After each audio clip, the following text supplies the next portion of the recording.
this is a club where we got some leadership on.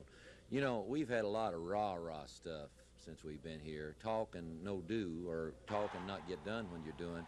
And if we can get away from the rah-rah stuff and just do it by example and quiet leadership like we're getting out of our captains now, Greg Turner and Paul Daniels, and that makes a lot of difference. You know, I never did believe in a lot of talk and not much doing, and these guys are there.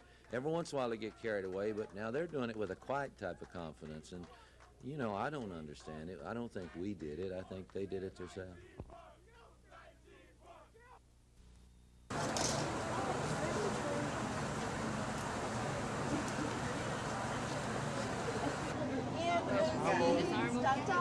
It's going to be on TV, man.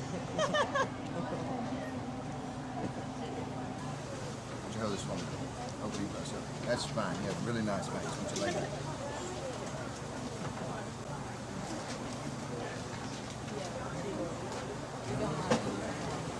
I was wanting to be on TV. There's one back there. All right. Small for the camera. Yeah, look. Oh, my.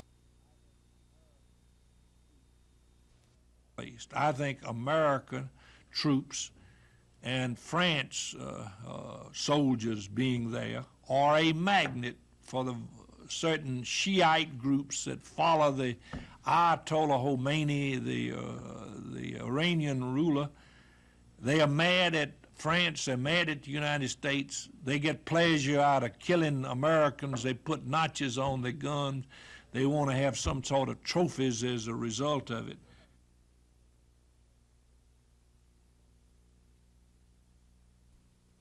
For each of the individual commodities.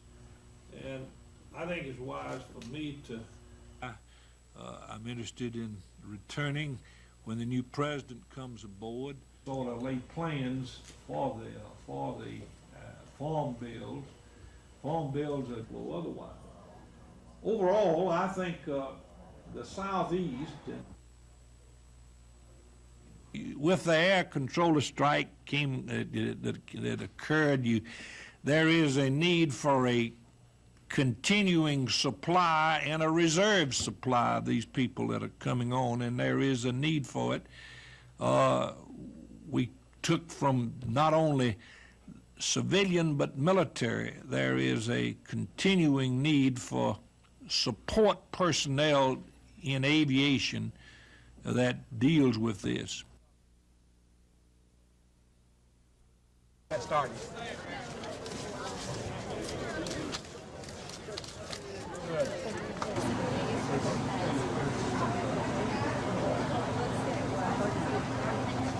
Hey man, you're on TV. Really? Stop. Only when my...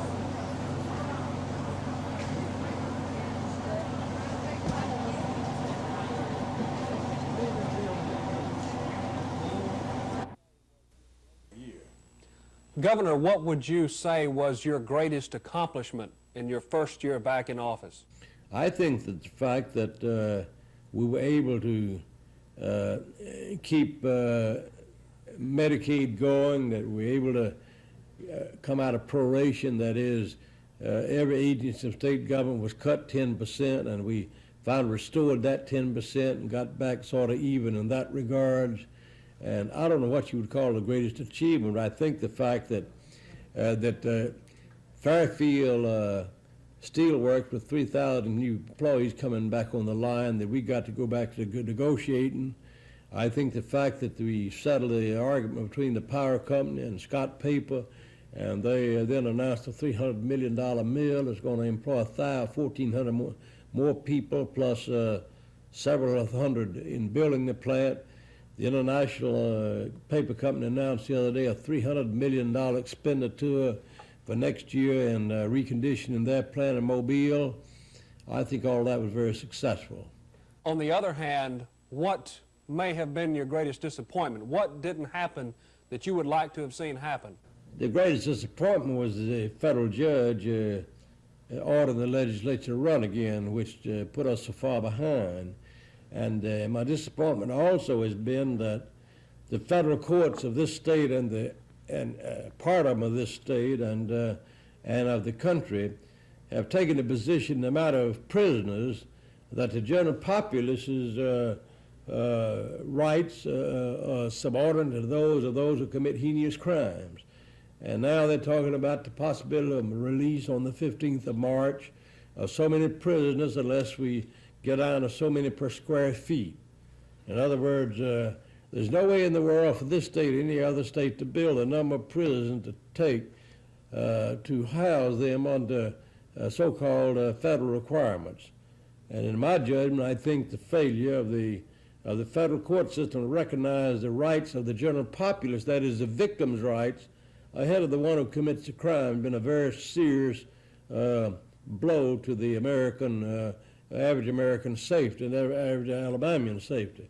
I think that that's going to be one of the biggest problems facing our nation in the next several years also.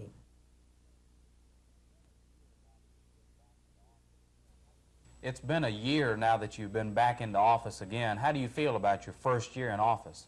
I feel the first year in office has been very successful as far as government is concerned, in view of the fact that the legislature had to run again. In other words, you might say that we lost almost a year in government because in having them to run again, we were not able to present a full-fledged program to the legislature of the state in their regular meeting. But you did come with a number of special sessions. You did have a very busy program. Yes, we had a busy program, but I think we could have a lot better program had we had a full-time legislature for the whole 4-year period. But that was not the case. But of course, the upturn in the economy, of course, was very helpful to Alabama, and because we had suffered a lot as a result of the loss of the steel industry. And as a consequence, that's the reason that our unemployment rate was higher than others in the region. But now we're getting some of it back, but we'll never get as much back as we did have. But we're not losing any more of that. So I'm hopeful in the year 1984 is going to be even a better year. Governor Wallace, another problem that you've faced coming into office again in this first year is the economy. You've had on a number of occasions had to raise revenue. Is that going to have to continue? Well, of course, we know that the federal government has cut down on its participation by sending monies by the millions to the states as they've done in the past. And in order to keep the level of services up, yes, we're going to have more money. Now, if the people do not want a new highway program that's coming on the 5-cent gas tax, then they could say we don't want to pay that extra $35 million a year extra in revenue in order to get $1.6 billion program over a period of 5 years. Now, during the next 5 years, Alabama will get $1.4 billion from the federal government on the 5-cent gasoline tax levied by them. Now, we will have to put approximately $35 to $40 million with it. In other words, you might say in 5 years, $200 million. That $200 million added to 1.4 will give us $1.6 billion additional road program, which means more employment and safer roads and bridges in Alabama. So you see, every time they have a program that they take money from the road users in Alabama, then we have to raise some more money to match getting it back. And we must do that because we cannot lose that $1.4 billion. That's highways. That's one Yes, problem. so that's highways. But you've had many problems this year with Yes, money. we got a Medicaid problem, and we'll have one next year. And we're going to have to get some additional funds for that. Also, in the field of public education, I think everyone wants excellence in education. And all of these additional revenues that you've had to bring in, how does that sit with your campaign promise of no new consumer taxes? Well, when I was running for the governor, I accepted the forecast made by the Reagan people that things were going to pick up the latter part of 1982. And from then on, it's going to be an upward trend all the way from the latter part of 82, when the recovery would start. And then when we got into the first part of 83, it would be in full force and effect. But of course, I went by people whose statistics turned out to be wrong. We did not bottom out in 1982. We were still almost on the bottom in 1982. instead of getting better then like they predicted, we then only started to improve in the first part of '83. Therefore, we're a year behind. In other words, I thought we were going to be in 1984 in 1983 what we will be in 1984, and as a consequence, I miscalculated. I made a mistake, and therefore the increase in the economy has not accommodated us as I thought it would, and therefore whatever revenues it takes, I believe the people of Alabama are willing to pay them for a school system that's not something of the same but something different, and we intend to offer different proposals in the sense that the students are going to be able to get more math and science and more foreign language and more ability to compete with those who are able to go to high-priced private high schools in Alabama. But do people listen to AIC? Well, I'm going to listen to AIC because I've told them if they will do what they promised they would do. Dr. Sutton has said they're going to present a very realistic budget. They know that during the budget hearings, every institution comes up and asks for more money than you can find anywhere in the country, and knowing full well they're not going to get that much. But he's going to come, he says, with a will, with a budget that is reasoned out on the basis of actuality of what can happen. Will the universities listen to that? Well, I'm hopeful they will. I'm going to try to, of course, give the leadership in that field. Should there be some change in AIC to make sure that the universities have to listen? Well, of course, it could be a little stronger as far as its power is concerned, but I don't think it's going to get any more power, maybe. If it had any more power, would that help the development of the universities and, in turn, that research and development? I think it would, in a way, in the sense that they would have to fight their battles out for recommendations to the budget before the AIC committee instead of before individual members of the legislature. But you don't have any program to build AIC up or make it stronger? No, I don't have any program this time to build AIC up any further than what its status is now. You said that you didn't think AIC would be getting much stronger. Why is that? Would it be a problem with the legislature? Well, I'm just not sure. They've tried before, and I'm going to have enough to worry with without having to try to take on that job, too. Could that be a priority in sessions to come? Well, it could be a priority, but it's not a priority in this administration unless there's a general consensus in the legislature of making it stronger.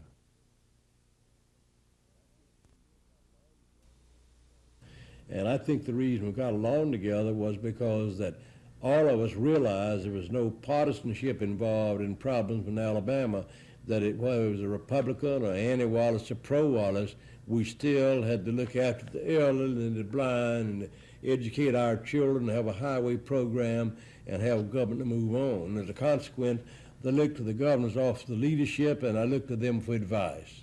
How long do you think this will continue?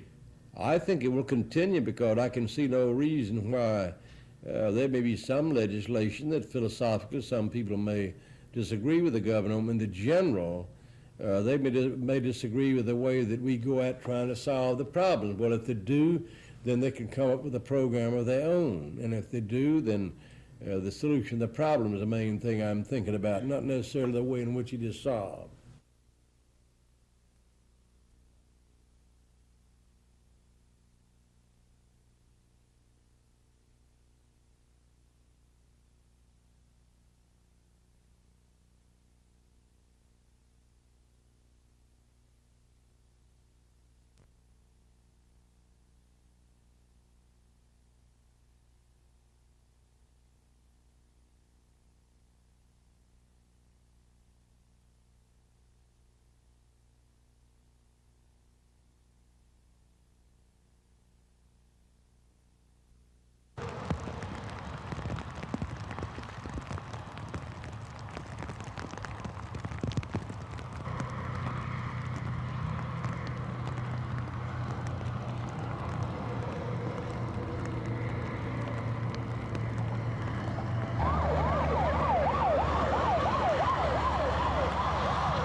The other students learning, and that's what you're talking about. It is addressed, and we.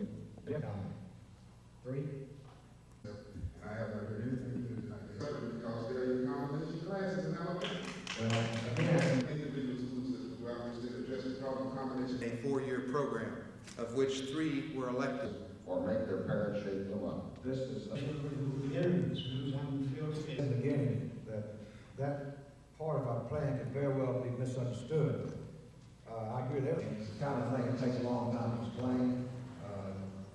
The combination itself, in some cases, would be good, some not so good.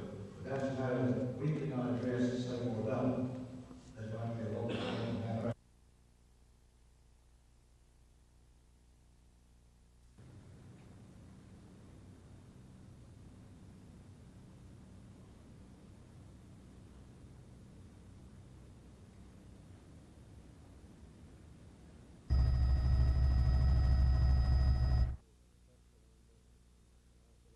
It would be a successful ending. It would be financially successful as well as having accomplished its goal. But by this action, aren't you afraid that the city of Montgomery will lose the riverboat?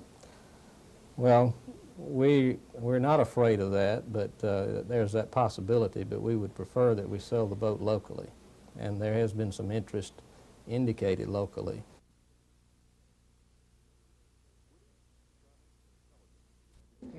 Witty, charming, intelligent, and the oldest military officer on active duty.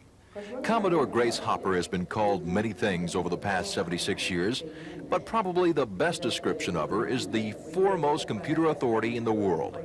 She's one of the very first people to program the very first computer. She can remember when Model Ts were the rage, and she says that computers now are in the Model T era. She says besides building smaller computers that can do more, we must also evaluate the type of information we feed into them. We should be looking at that information flow and then selecting the computers to better implement the information flow. Now, of course, when we do that, one of the first things we'll decide is to put the best equipment on the most valuable information. She says besides being selective about the information we put into computers, we must train ourselves and our children to think beyond what is already being done. There seems to be a certain inertia in human beings. As we get older, it's much easier to say, oh, we've always done it that way. And it's perhaps a little more difficult to go ahead and say, let's try the new thing. So I've been telling all the young people all across the country, do it. It's much easier to apologize sometimes than it is to get permission. Commodore Hopper says a new way of looking at computers is not to have one that can do it all, but have several working in a system. So we can afford to have one computer in doing inventory, one doing payroll, one doing general ledger, and all running in parallel to get the speed which we will need, and all communicating with each other. The future begins to appear that we will build and design systems of computers.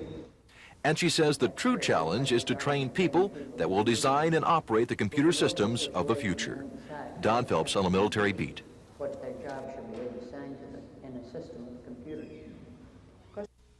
Need a little more emphasis on call roll back because we're still not having, we're having 200, 150, 231, this sort of thing. And again, on Sunday, January the 29th. We can classify an O1, professional residential. It makes sense and The chamber that would like to speak for or against. Atlanta Highway.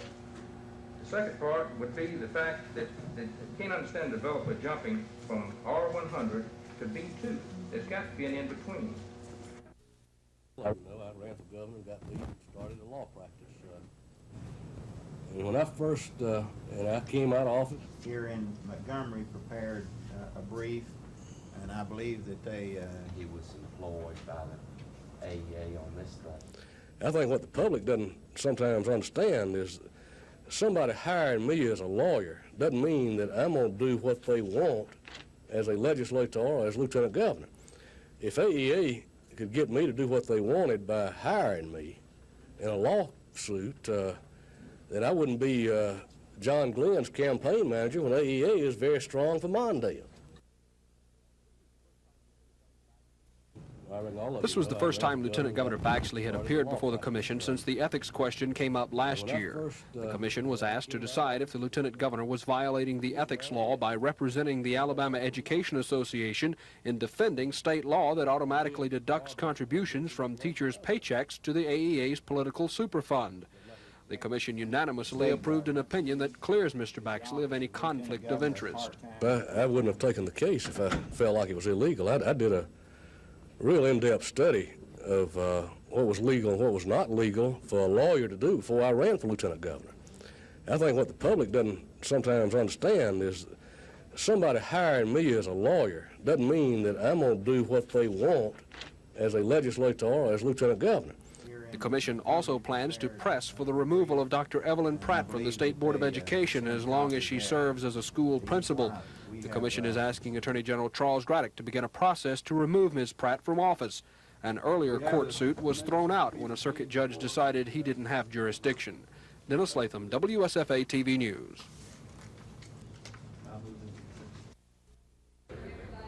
Right, that does not fund the reserve.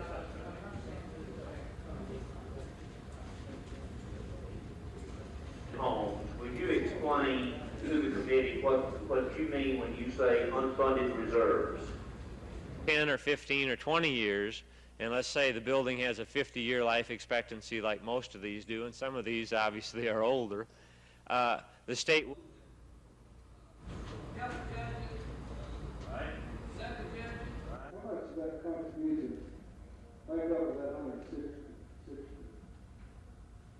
much did the teachers put in? None of that. That's the state contribution. Loss, and it wasn't me, it was my brother. So, your introduction made me think structure. So, we're just going to have to keep after it, and we're going to have to, your good talk and your promotion, and that has been held up for years because of some oyster problems down in Florida. And our Colonel Pat Kelly here, New Jersey, the chairman of the House Public Works Authorization Committee, needed projects that the people want all over this nation. Doctor made me think of Dr. Waldo, I should say. I don't know why I said Mark. Dr. Waldo, when if we don't have an Alabama River, we're not going to need the Coosa, Alabama, as you know. The Coosa part wouldn't mean anything. So it's important that we keep our Alabama River open, and we're going to keep it open. It's going to be dredged. It's going to be maintained. We're going to keep it open.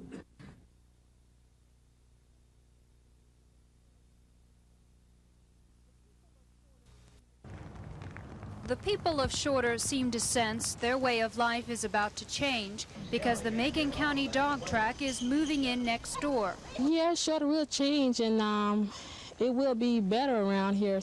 It might bring a lot more people in, but that also brings a lot more confusion and a lot of other troubles. Gravlin came to live in the Shorter community after putting in 20 years in the Navy. He's disturbed by the city of Tuskegee's efforts to annex the track site.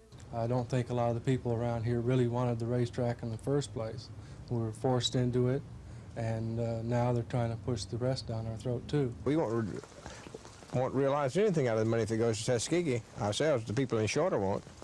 Gravlin and Bowles, both men are going to a big town meeting tonight. They're not sure what they can do to stop the annexation, maybe incorporate Shorter, but they're going to try. Susan Silvernail, WSFA TV News. To save more and invest in the growth of our economy. Here in Alabama, Appropriations Subcommittee, in his whole career.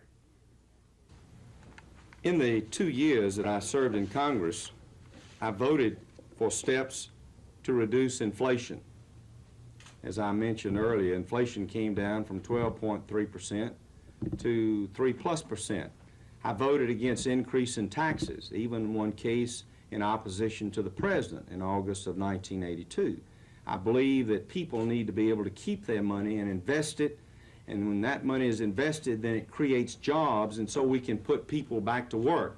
And jobs is the big issue in the state of Alabama, is trying to reduce unemployment and put people back to work. Also,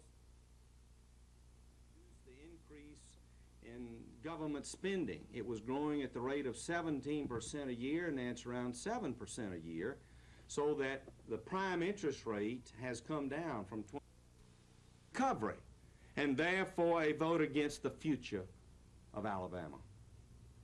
Senator Heflin's 1982.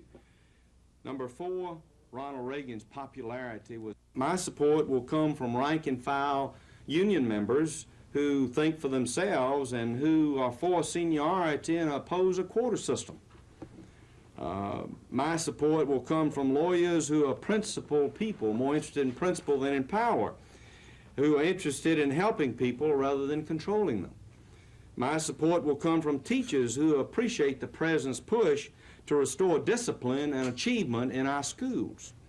My support will come from black families who think for themselves and want opportunity instead of enslavement to welfare. Those who own fixed incomes and want to see inflation kept at a low rate. My support will come from those. The people of Shorter seem to sense their way of life is about to change because the Macon County dog track is moving in next door. Yeah, Shorter will change, and it will be better around here. It might bring a lot more people in, but that also brings a lot more confusion and a lot of other troubles. Gravlin came to live in the Shorter community after putting in 20 years in the Navy. He's disturbed by the city of Tuskegee's efforts to annex the track site. I don't think a lot of the people around here really wanted the racetrack in the first place. We were forced into it, and now they're trying to push the rest down our throat, too. We won't realize anything out of the money if it goes to Tuskegee. Ourselves, the people in Shorter won't. Gravlin and Bowles, both men were going to a big town meeting tonight. They're not sure what they can do to stop the annexation, maybe incorporate Shorter, but they're going to try. Susan Silvernail, WSFA TV News. No doubt about this one tonight for the Hornets. 5 players hit the double figures. Leading the way, Lewis Jackson with 24. He'll pop one off the break here with the assist from Michael Freeney. Freeney hit for 17 himself, including that nice baseline jumper. Scoring 12 was Big Eddie Tanner. That's him muscling one inside. Alexander Newell chipped in 10 in the balanced ASU attack. That's him scoring off the driving layup. If not for the play of Napoleon Johnson, it could have been even worse for the Tigers. Johnson led all scorers with 41 points. That's him with the jam off the break. But it was no contest. ASU thumps Grambling 105-77. The Hornets improved to 3-0 in the SWAC, 10-3 overall. The Tigers are 0-3 and 6-7. Rick Pons, WSFA TV Sports, Gun Arena.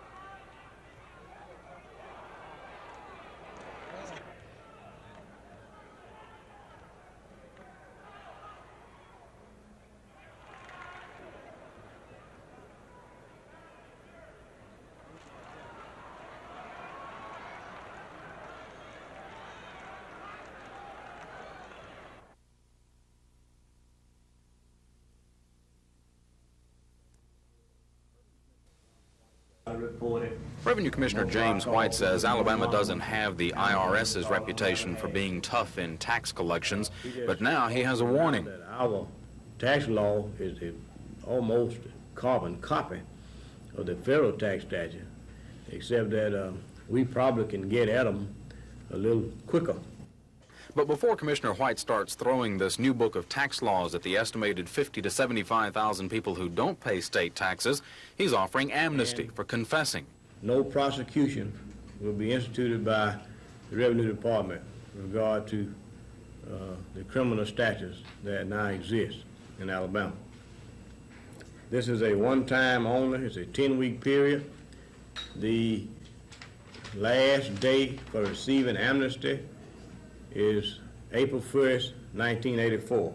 Massachusetts, which recently toughened its tax laws, raked in an unexpected $40 million under its one-time-only amnesty program. We don't expect to achieve $40 million in Alabama over this 10-week period, but we do expect to some very strong results. If you don't voluntarily pay all of your delinquent taxes plus interest, Mr. White says you'll become the target of Fair Share, a new division in the Revenue Department whose sole job is to use all of the technology and other resources available to find those delinquent taxpayers and put them behind bars. Chris Grimshaw, WSFA TV News. They must have a different provision. We cannot publish any tax and this kind of thing. But this should get a tax for some $100 to $160 million annually. No prosecution will be instituted by the Revenue Department with regard to the criminal statutes that now exist in Alabama. This is a one-time only. It's a 10-week period. The last day for receiving amnesty is April 1st, 1984. I'm open to any question at that point. We will do, they must have a different provision. We cannot publish any confidential information. 8%. So you have in the employment trial court, you have an increase with no additional indication. Most of them range in the 30 to 40% range. Major or organized crime. In-state travel is necessary. $1,000 in rent on the public safety building in the Capitol complex paid to fine. To meet the court order, we've lowered it to that number. It will go up. You can handle up to 1,000. Okay, Greg, the question that I have is,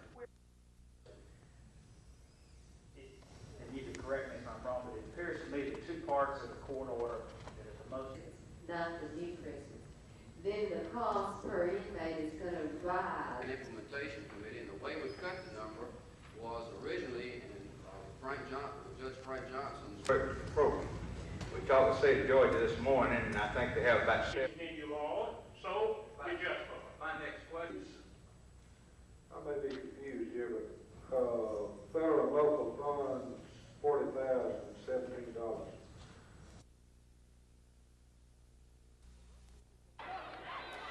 The first major change comes in March during the AEA holidays when the annual All-Star basketball games will be played in Birmingham. The reason for moving the date is rather obvious. No school time will be missed, and the players will be in good basketball condition, having just completed the season. But why change locations from Tuscaloosa, where the games have been held since their inception in 1953, to Birmingham? Bubba Scott, Executive Athletic Director of the High School Athletic Association, says the main reason is attendance. We feel like moving it to Birmingham, and particularly at this time when the NCAA regional games will be played in Birmingham on the 15th and the 17th, that we can play our game on the 16th of March, which is on Friday, but in between these two games, and there'll be an awful lot of interest in basketball in Birmingham at that time. The All-Star football format has also changed. The date is still late July, but instead of just one game for all 4 classes, there are now 2. A 3A, 4A contest will be played in Tuscaloosa. A 1A, 2A game will be added. It will be in Auburn. The game we have historically played at the University of Alabama has basically been a 3A, 4A game, meaning that we have more players from those schools than we have the A2A schools. And we are going to have the A2A game to give those players more of an opportunity to play in an all-star game. Over the past 2 years, the Athletic Association has lost close to $18,000 with their All-Star Week in Tuscaloosa. These new changes will hopefully put the system back in the black. Rick Pons, WSFA TV Sports. For years, the city of Montgomery and Maxwell Air Force Base have had a mutual aid agreement in case one or the other needs help in a disaster situation. Just about a year ago, Maxwell officials and Clay County authorities had to work together when an F-4 jet went down in North Alabama. Now Montgomery and Maxwell want to put their combined disaster aid teams to the test. Later this month, officials will simulate a crash of a C-130 in Montgomery. The drill will test how the Air Force, the city, local hospitals, and other agencies all react to a massive disaster. We've got a lot of air traffic around Montgomery, and it could happen, and we want to see if we can handle a mass casualty situation. Since the crash site will be in a civilian neighborhood, the city will be in charge of the disaster scene and will be aided by Maxwell personnel. Maxwell Base Commander Vardaman Johnson says that communications will be a key part of the drill. Can in fact we communicate? The Air Force has a habit of using acronyms, and I suppose that the city has a few acronyms itself, and we want to make sure that we can communicate with one another, letting one another know what's happening and the extent of the damages and that kind of thing. And communications was a key point of the news conference. They want people who own police scanners to know that a drill will be coming up this month to avoid any panic. Don Phelps on the military beat. Flight surgeons, medical technicians, hospital.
How far west are you trying to go? How far west? Ready? All right, you turn left here, go down to Highway 22, turn to your right, go to Highway 5, and turn right, come back up to 80. You got to take this map, it's got it marked off there. Okay.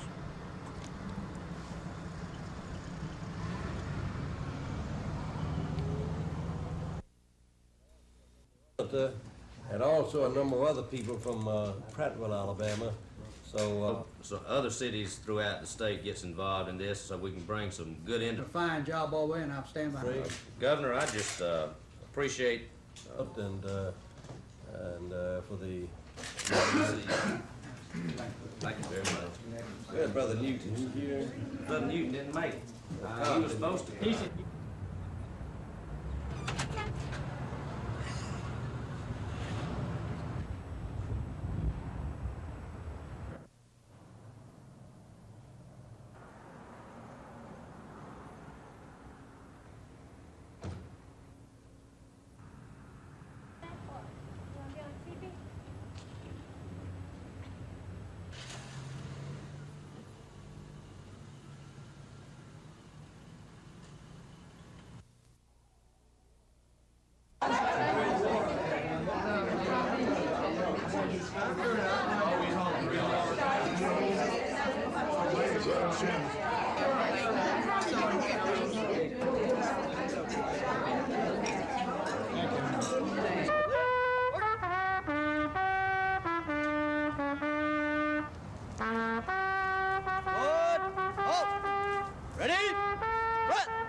So other cities throughout the state gets involved in this, so we can bring some good industry down here.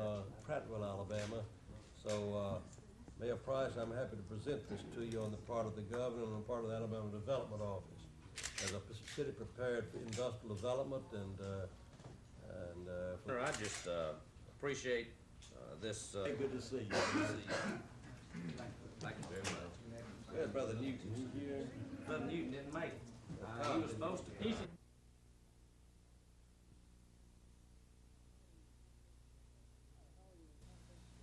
Hi, how are you? How close are you to having an agreement about having a site in Bullitt County?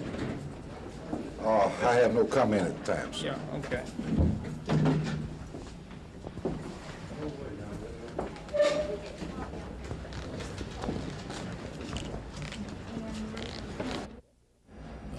Most definitely, I think it is, because I'm looking very strongly there, and the reason I'm looking strongly there, that's not the site yet.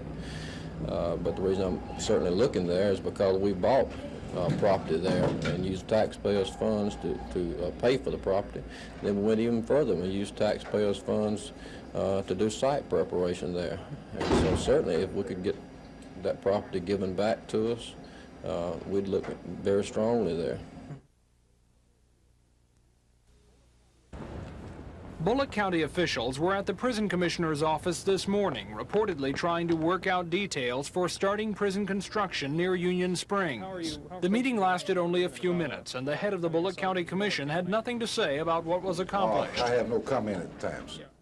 But while the deal is incomplete and there is opposition from some county residents, Commissioner Smith suggests Bullock County is now being strongly considered for the new prison site. Because I'm looking very strongly there, and the reason I'm looking strongly there, that's not the site yet, but the reason I'm certainly looking there is because we bought property there and used taxpayers' funds to pay for the property.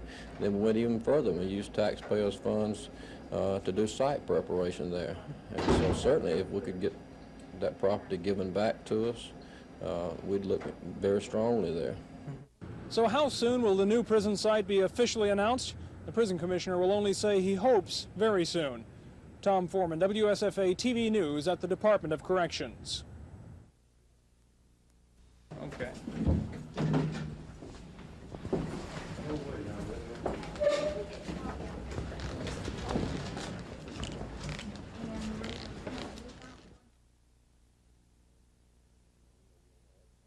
As you know, we only had $6 million to build a prison with, and so it's going to really take a lot of innovations on our part to be able to build a prison with $6 million. So we're looking at using inmate labor, make the inmates build their own prison, using our industry's concrete blocks and so forth. And the problem now is we're trying to find some property. We can't afford to go out and buy any property. We're trying to find somebody to give us some property. Valid talk? Most definitely, I think it is, because I'm looking very strongly there, and the reason I'm looking strongly there, that's not.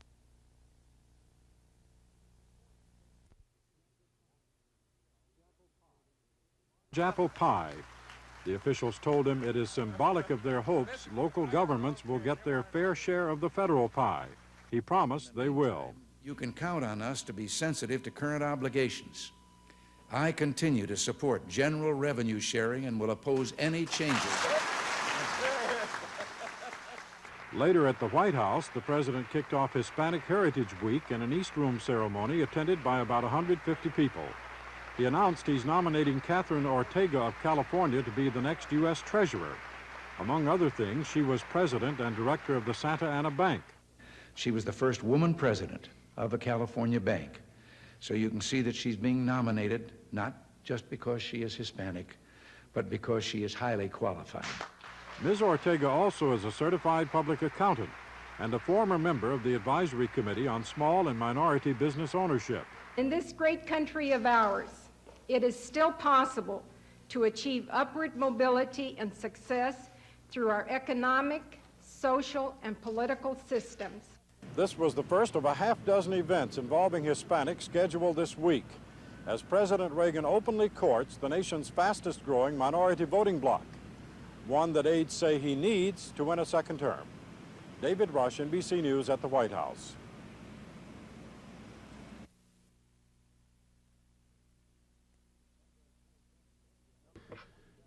Number 27, Tokyo. Japanese continue search for debris. Call in the Soviet ambassador. Prepare for shutdown of flights. 52 seconds.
Number 26, UN Lebanon. Lebanese ambassador at the UN asked for withdrawal of all foreign troops. 1:22.